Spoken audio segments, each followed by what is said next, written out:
Sir first வந்து machine வந்து on பண்ணிக்கணும் சார். பின்னாடி என்சிபி இருக்குது, என்சிபி ஆன் பண்ண வேண்டி இங்கே வந்து மெயினில் வந்து இங்கே வந்து ஆன் ஆஃப், இதுதான் ஆன் ஆஃப். இங்கே இந்த மிஷின் ஆன் பண்ண உடனே ஒரு டிஸ்பிளே வரும் சரிங்களா. டிஸ்பிளே வந்துட்டு எங்களோட கம்பெனியோட ஏடு இது வந்த வேண்டி நீங்கள் ஏதோ ஒவ்வொரு பட்டன் ப்ரெஸ் பண்ணிங்கனாலும் உங்களுக்கு வந்து டிஸ்பிளே வந்து ஓப்பன் ஆகிடும் சரிங்களா. ரீசெண்ட் கொடுத்துட்டேன் சார். இப்போ வந்து உங்களோட டிஸ்பிளே வந்து ஓப்பன் ஆயிடுச்சு.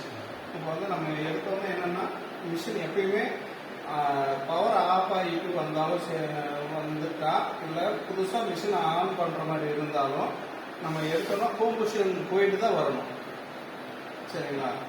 இங்கேயே அலாரம் காட்டும் சார். நீங்கள் ஒன்றும் பண்ண வேண்டியதில்லை.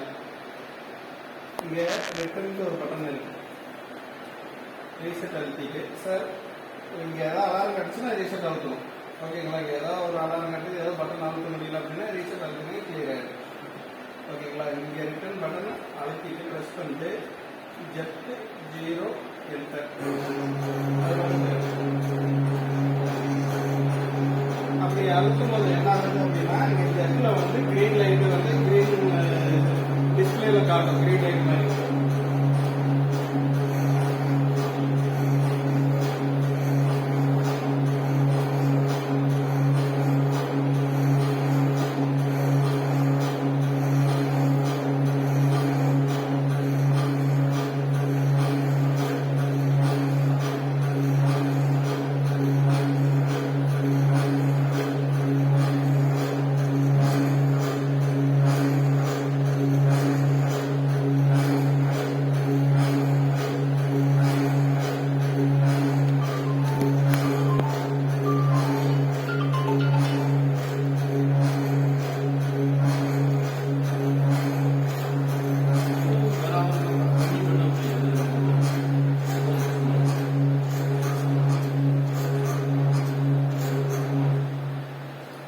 ஜெட்டில் வந்து கிரீன் லைட் காமிக்கணும் சார்.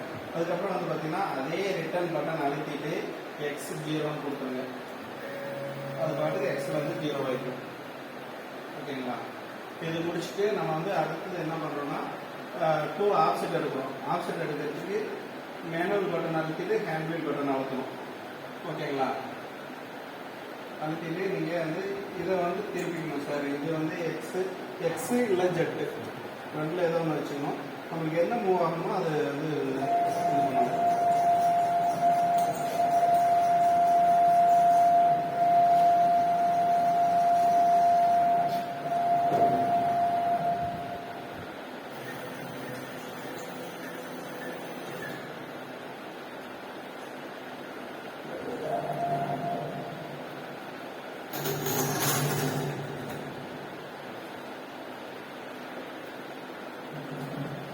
பீஸ் வந்து க்ளோஸ் அப்பில் வச்சுட்டு சார் ஓகேங்களா. இங்கே வந்து டூலை வந்து அந்த பீஸில் வந்து ஃபேஸ்லேயும் டயாமீட்டரில் டச் ஆகிற மாதிரி வச்சுக்கணும் ஓகேங்களா. ஒரு இடத்துல வச்சுட்டு நீங்கள் என்ன பண்ணுறீங்க அப்படின்னா ஆப்செட் டூல் ஆப்செட்டில் போயிட்டு டூலுங்கிற பட்டன் அழுத்தணும் சார். அழுத்திட்டு எக்ஸு பட்டன் கிளிக் பண்ணிட்டு 32 நம்மளோட டயாமீட்டர் வந்து 32 சார். இங்கே மாறிடும். அதே மாதிரி ஜெட் பட்டன் ப்ரெஸ் பண்ணிவிட்டு மறுபடியும் டூல் பட்டன் ப்ரெஸ் பண்ணிவிட்டு ஜெட் பட்டன் ப்ரெஸ் பண்ணிவிட்டு 0ன்னு என்டர் கொடுத்து 0ன்னு பட்டன் அழுத்திட்டு என்டர் கொடுத்தீங்கன்னா இங்கே 0வாக மாறிடும் ஓகேங்களா. இங்கே வந்து ஜெட்டு எக்ஸு இங்கே பிளிங்க் ஆகிறது. இங்கே வந்து நீங்கள் ஹேண்ட்பில்ல ஆஃப் பண்ணிக்கலாம். ஆஃப் பண்ணால் இங்கே வந்து ஆஃப் ஆகிடும் சரிங்களா. ஆஃப் பண்ணணும். இப்போ நான் வந்து ஆப்செட் எடுக்க வேண்டி வெளியே எடுத்தோம் ஃபஸ்ட்டு.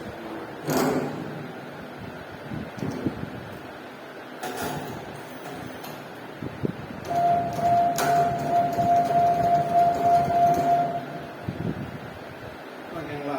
ஆப்செட் எடுத்தாச்சு, வெளியே போட்டாச்சு. அதுக்கப்புறம் வந்து டைரெக்டாக ஆட்டோ சரி ப்ரோக்ராம் வந்து எந்த ப்ரோக்ராம்னு செலக்ட் பண்ணிக்கணும் சார் ஓகேங்களா. எல்லா ப்ரோக்ராமுக்கு ஒரே மாதிரி தான் ஆப்செட்.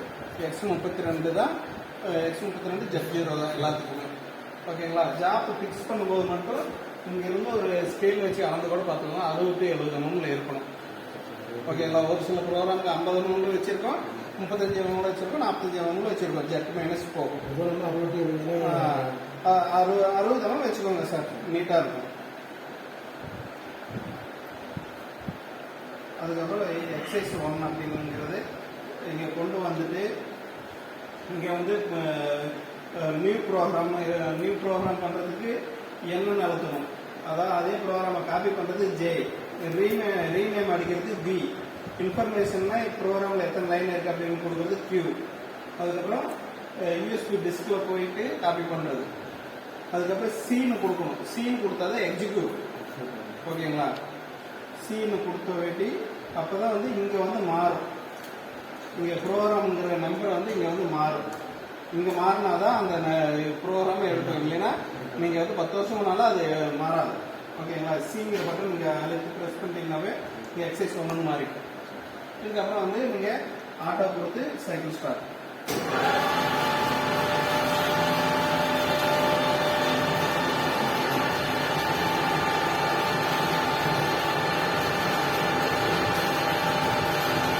ஓடி முடிஞ்சோன்னா